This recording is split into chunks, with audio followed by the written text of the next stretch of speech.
au nom de la délégation qui m'accompagne et à mon nom propre, de vous dire merci. Merci de cette mobilisation qui a commencé de l'aéroport et qui s'est poursuivie jusqu'à cet instant auquel je m'adresse à vous, chers compatriotes. Certes, cette mobilisation ne devait surprendre aucun membre de ma délégation, ni moi-même, quand nous avons et nous aurons toujours à l'esprit que la diaspora togolaise a été la première à comprendre les difficultés dans lesquelles notre cher pays, le Niger, se trouvait, et la première à immédiatement penser à la mobilisation de ressources conséquentes, jusqu'ici inégalées, pour appuyer l'initiative du Conseil national pour la sauvegarde de la patrie à travers la création du Fonds de solidarité pour la sauvegarde de la patrie. Merci également de l'honneur que vous nous faites aujourd'hui de la part des autorités qui nous ont cité votre comportement comme exemple pour toutes les autres communautés en terre togolaise.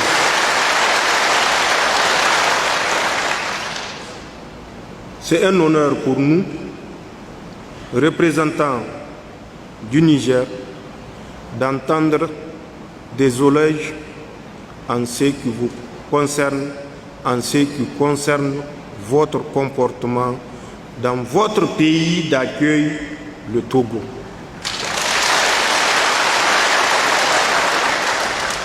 Merci et continuez, chers compatriotes, à respecter les lois et règlements de la République togolaise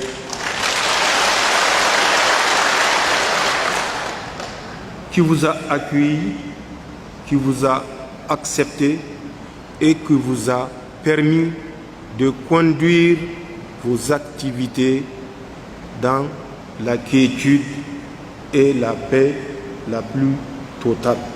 Chers compatriotes, comme vous le savez, depuis le 26 juillet, le Niger a décidé de changer de direction.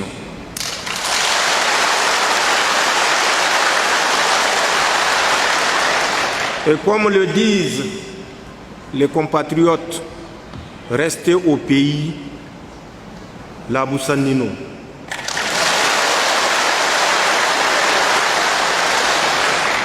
Zanchan Kasani.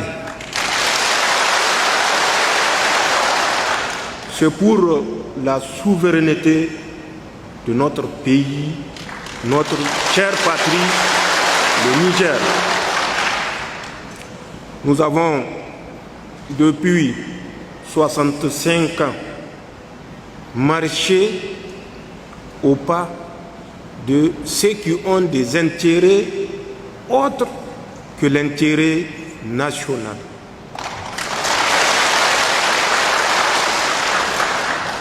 Pire, nous avons été, je dirais, passifs face à une situation qui risquait de conduire à la dislocation de notre cher pays, le Niger.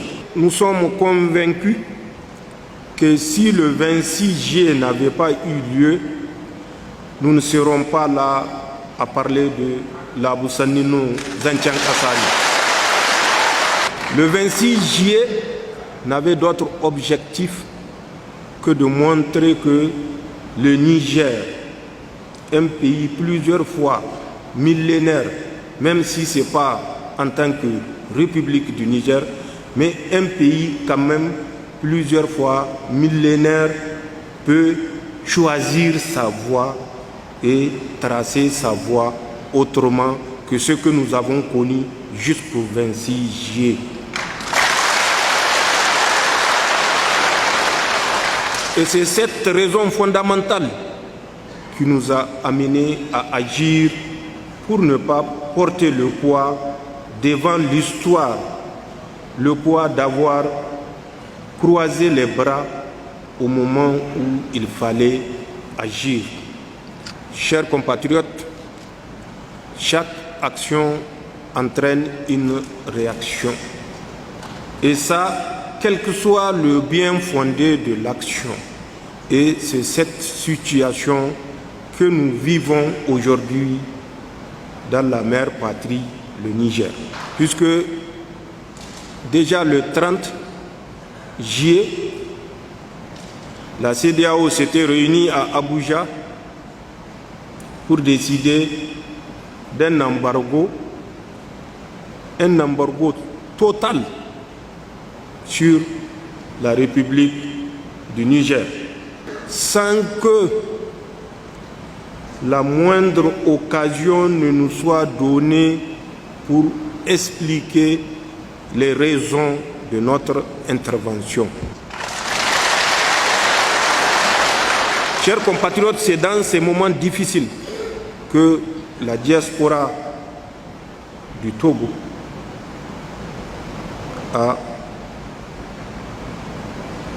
cotisé 100 millions de francs CFA pour venir en aide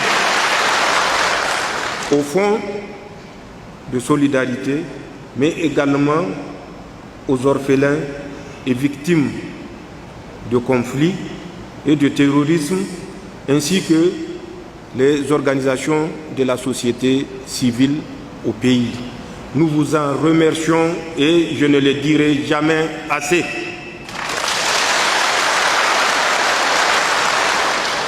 À côté de la diaspora nigérienne au Togo, nous avons bénéficié de la bienveillance, de la sagesse et de l'esprit de paix et de solidarité de nos frères togolais qui nous ont accompagnés dans tous les domaines que vous ne pouvez imaginer, mais qui nous ont accompagnés.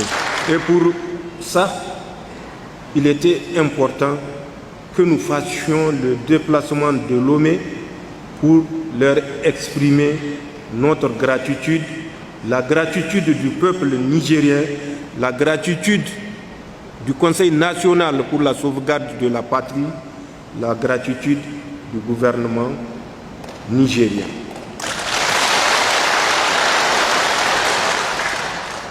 Nous devons envisager l'avenir dans l'adversité, puisque l'embargo est total. Mais nous pouvons, dans cette adversité, compter sur des frères qui nous ont soutenus. Et parmi ces frères, permettez-moi de citer, entre autres, la République du Mali, la République du Burkina Faso et nos frères et amis de la République togolaise.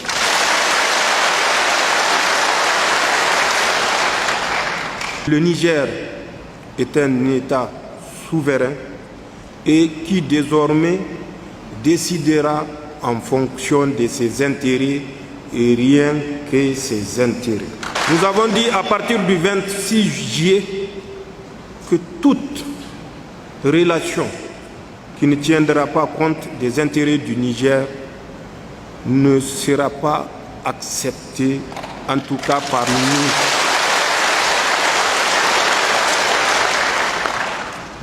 nous. Notre destinée, notre à venir, c'est notre responsabilité tous en tant que Nigériens auprès et avec des pays qui acceptent de cheminer avec nous dans le respect mutuel, dans la préservation de nos intérêts mutuels. C'est ça également les relations internationales. Et c'est ça que nous allons appliquer à compter du 26 juillet pour tout pays qui souhaitera traiter, avoir des accords de partenariat avec la République du Niger. Nous avons engagé beaucoup d'autres réformes qui vont suivre leur cours. Nous avons initié des relations diplomatiques, de partenariat, des relations avec des États qui jusqu'ici, le Niger ou les autorités dessus considérés comme des parias. Nous avons décidé que les seules relations qui peuvent être considérées comme parias sont celles qui ne prendront pas en compte les intérêts de notre pays. Et je l'ai dit, des mesures sont en train d'être étudiées et elles seront poursuivies, Inch'Allah. Notre pays sortira du rang de dernier pays de la planète.